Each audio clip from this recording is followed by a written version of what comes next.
Assalamualaikum warahmatullahi wabarakatuh. Salam sejahtera untuk kita semua. Tapi Bun, ya Bun, perkenalkan nama Ustadz Aji Sirawan. Di sini Ustadz akan sedikit membagikan ilmu tentang norma yang mana merupakan pembelajaran kelas 7 pada bab 2.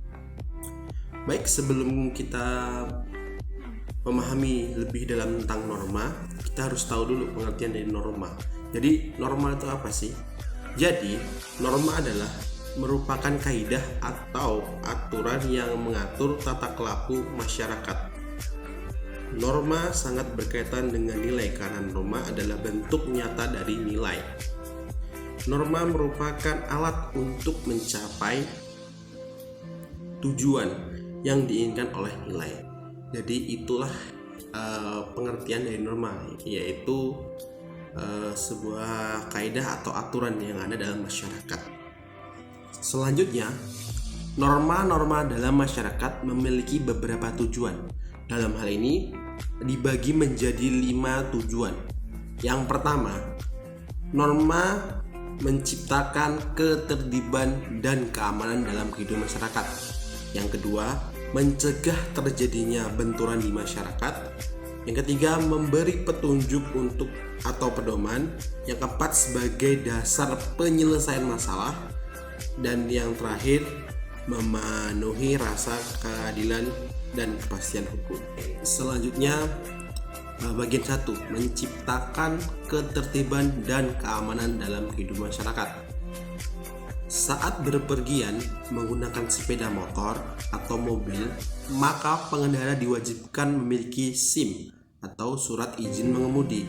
Dan SIM tersebut bisa dimiliki oleh warga minimal berusia 17 tahun. Coba bayangkan apabila pemilik SIM tidak dibatasi usia, pasti sangat membahayakan.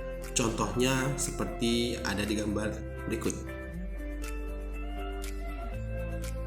Yang kedua, mencegah terjadinya benturan kepentingan di masyarakat. Di suatu lingkungan perumahan atau kompleks tempat tinggal, biasanya ada pembagian tugas siskampling atau sistem keamanan lingkungan untuk warga agar keamanan lingkungan di malam hari bisa terjaga. Dalam kegiatan tersebut dibuat aturan agar warga tidak memberatkan warga lainnya, seperti di gambar berikut. Yang ketiga, memberi petunjuk atau pedoman bagi setiap individu dalam masyarakat. Masyarakat dalam menjalani hubungan atau interaksi dalam masyarakat terdapat norma kesopanan atau etika tak tertulis yang harus dipatuhi. Misalnya saling menyapa antar warga sekitar, bersikap ramah, saling menghargai perbedaan, dan lain sebagainya. Itu adalah contoh dari pengertian yang ketiga, memberi petunjuk atau pedoman. Selanjutnya, yang keempat adalah sebagai dasar dalam menyelesaikan permasalahan di lingkungan masyarakat. Saat pandemi COVID-19, dunia termasuk Indonesia, pemerintah mengeluarkan undang-undang yang mengatur protokol kesehatan selama pandemi masih terjadi, seperti di gambar berikut ini. Dikeluarkannya peraturan tersebut tujuannya agar COVID-19 tidak tertular ke orang lain ataupun COVID-19 tidak bisa menyebar dengan cepat. Itulah tujuan dibuatannya aturan tersebut. Yang kelima, memenuhi rasa keadilan dan kepastian hukum. Dalam hubungan atau interaksi masyarakat bisa saja terjadi permasalahan atau konflik. Oleh karena itu, diperlukan aturan hukum tertulis yang berguna untuk menyelesaikan permasalahan. Aturan tersebut berguna untuk menjaga keadilan dalam kehidupan masyarakat. Itu pengertian yang kelima. Selanjutnya, macam-macam norma. Dalam hal ini, norma dibagi menjadi 4. Yang pertama, ada norma agama. Yang kedua, ada norma kesusilaan. Yang ketiga, ada norma kesopanan. Dan yang terakhir, ada norma hukum. 1. Norma agama. Norma agama adalah peraturan hidup yang diciptakan oleh Tuhan yang Maha Esa guna menciptakan kehidupan bahagia di dunia dan akhirat.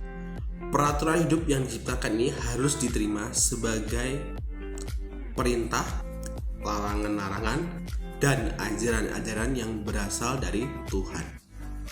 Sumber norma agama adalah kitab suci dari masing-masing agama seperti Al-Quran, Alkitab, Tripitaka, dan Weda. Itu adalah norma agama. Kedua, norma kesusilaan. Norma kesusilaan adalah peraturan hidup yang dianggap sebagai suara hati sanubari manusia. Norma ini juga merupakan aturan hidup tentang perilaku baik dan buruk. Aturan ini berupa bisikan kalbu atau suara batin yang diakui dan disadari oleh setiap orang sebagai pedoman dalam berperilaku. Walaupun bersumber dari hati nurani, norma kesusilaan disesuaikan dengan nilai yang berperilaku pada umumnya seperti agama, budaya, dan filsafat. Contohnya seperti tolong-menolong. Itu pengertian dari norma kesusilaan. Selanjutnya, yang ketiga, norma kesopanan. Norma yang bersumber dari keyakinan masyarakat yang bersangkutan. Norma kesopanan merupakan peraturan hidup yang timbul dari pergaulan-pergaulan segolongan masyarakat. Peraturan-peraturan tersebut diakui sebagai pedoman yang mengatur tingkah laku manusia yang ada di sekitarnya. Norma kesopanan juga sering disebut sopan santun, tata krama, atau adat istiadat.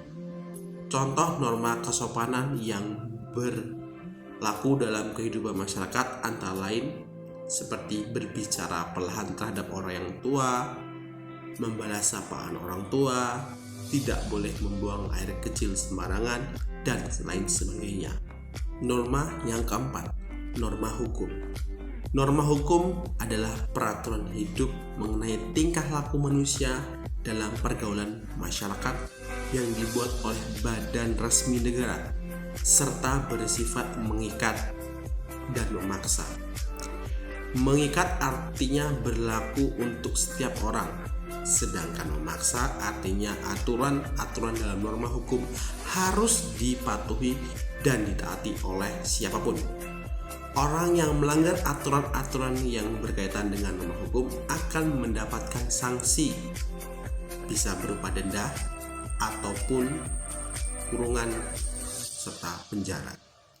Nah, itu adalah pengertian dari norma, selanjutnya tujuan dari norma, dan pembagian dari norma, yang mana itu mengakhiri pertemuan kita pada kali ini. Semoga apa yang Ustadz sampaikan dapat bermanfaat untuk kalian semua. Ustadz akhiri saja pertemuan pada kali ini. Ustadz akhiri.